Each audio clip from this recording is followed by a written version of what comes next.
Throughout history, there have been few individuals innovative enough to have their names turned into adjectives. Among them are the great psychologist Freud, the iconic storyteller Kafka, and the infamous Niccolo Machiavelli. This Florentinian's realist political philosophies were created by a scientific analysis of history.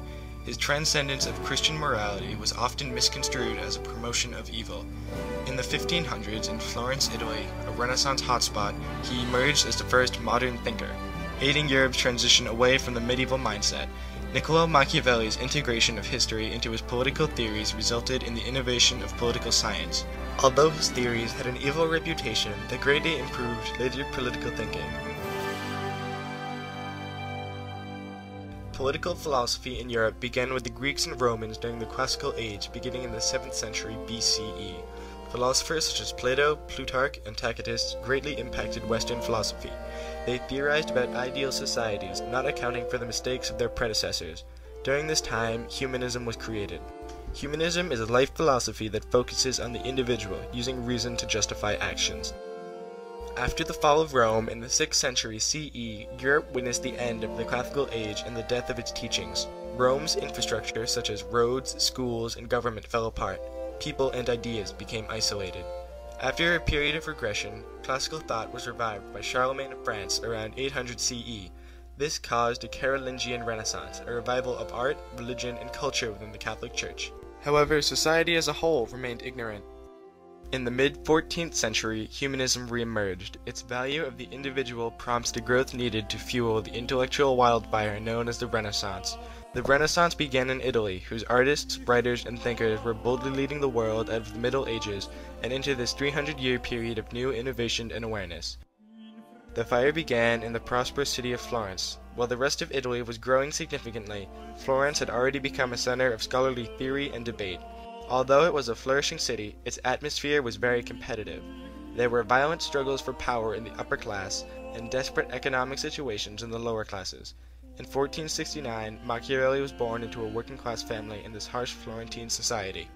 Machiavelli's innovations were shaped by this harsh culture. He later noted in his Florentine histories, "If in any other republic there were notable divisions, those in Florence were most notable." An example is the Pazzi conspiracy, which occurred when Machiavelli was 9. The Pope offered the Pazzi family business monopolies in return for overthrowing the Medici regime. After the assassination attempt failed, Pazzi sympathizers were dismembered by angry mobs. As Machiavelli recalled, "The streets were filled with the parts of men." This political subversion and violence shaped Machiavelli's pessimistic view of human nature, evident in his later works. In 1498, Machiavelli became a Florentine diplomat. While holding this office, he met with King Louis XII of France in 1500, Cesare Borgia of Romagna in 1502, and Maximilian, the Holy Roman Emperor, in 1503. Meeting with these leaders gave him insight onto their ruling styles. This helped him to realistically analyze the actions of rulers past and present. In 1512, he was removed from office, accused of conspiring against the Medici, then gruesomely tortured and placed under house arrest. In order to satisfy his appetite for politics, he immediately started writing about the best form of government. His innovative work was based on the assumption that human nature did not change, so laws of human behavior in politics could be deduced from past events. His writing was innovative because it examined politics as a science, using laws to theorize about the best practical model for society. When he analyzed history like this, the innovation of political science was created. This realistic approach was starkly different than the classical philosopher's idealistic approach. Out of his writings came 2 books, Discourses on Livy, a commentary on Titus Livy's History of Rome, and The Prince. Discourses was written for friends, an example of how Machiavelli genuinely felt about statecraft, that true republics are the best functioning government.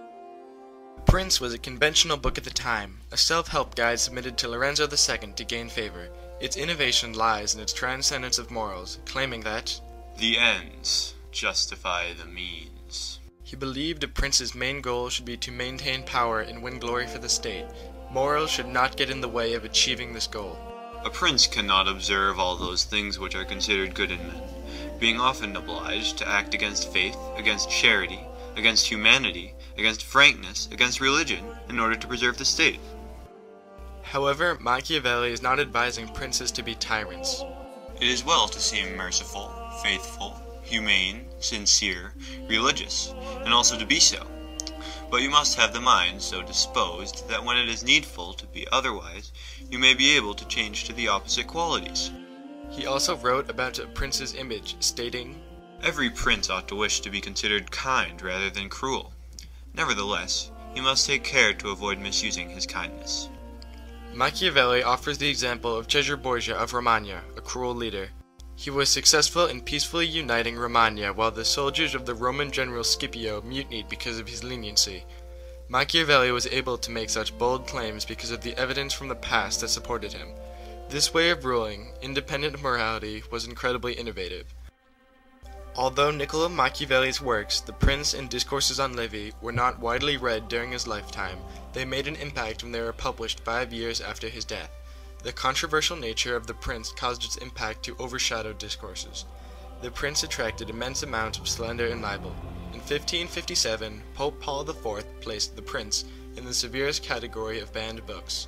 Evidently, Machiavelli's innovative transcendence of morality was not comprehended. Its impact in this time was lessened due to its acceptance and approval of rulers' deceitful nature. These ideas were misinterpreted as a rejection of Christian morality. Machiavelli was supposedly inspired by the devil. However, in the 1700s, this had begun to change. During this time, Machiavelli's innovative theories from The Prince significantly impacted the way European monarchs governed. An example of this impact is Frederick the Great of Prussia's publishing of L'Anti-Machiavel. In this action, he distanced himself from the corrupt reputation of Machiavelli. Distancing himself from Machiavelli would make him appear to be more just. However, he governed by Machiavelli's doctrines.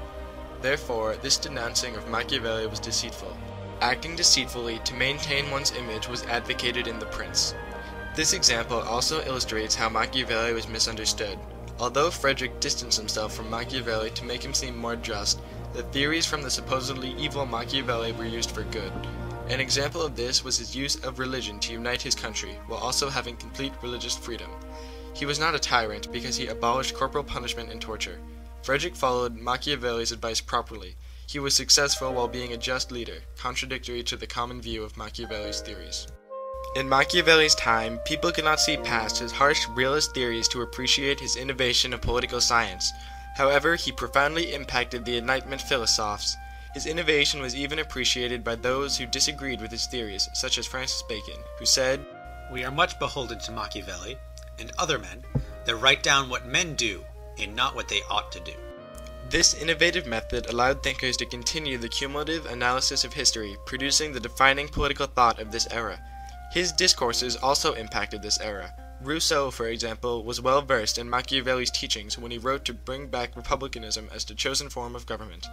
Discourses also impacted Montesquieu's book, The Spirit, which had some passages directly from Machiavelli's work, relating to his organization and principle of government. The change brought about by these and the other Enlightenment philosophers he impacted is undeniable. These philosophers' theories about citizenship and unalienable rights were the rallying cries for the revolutions of the late 18th and early 19th century, such as the French Revolution. Also, John Locke's theories on separation of church and state impacted the United States Constitution. These thinkers wouldn't have made the impact they did without the use of Machiavelli's innovation of political science.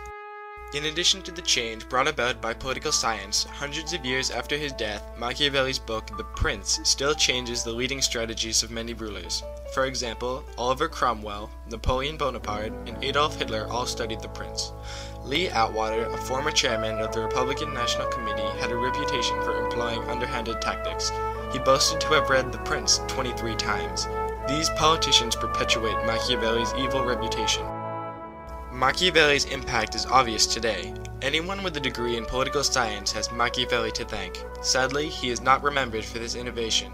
The adjective Machiavellian has become synonymous with deceit and corruption. His true message was one of practicality, both humanistic and realistic. His intent for these methods was for mankind to be able to live without fear that their patrimony will be taken away from them, knowing not merely that they are born as free citizens and not as slaves, but that they can rise by their abilities to become leaders of their communities. Without his innovation of political science, mankind would be blindly striving to achieve this dream for citizens to live without fear of authority being taken out of their hand. Machiavelli supplied mankind with the means to logically move towards this. As his epitaph says, No elegy is equal to such a name. Machiavelli's innovation of political science would forever impact and change the course of human history for the better.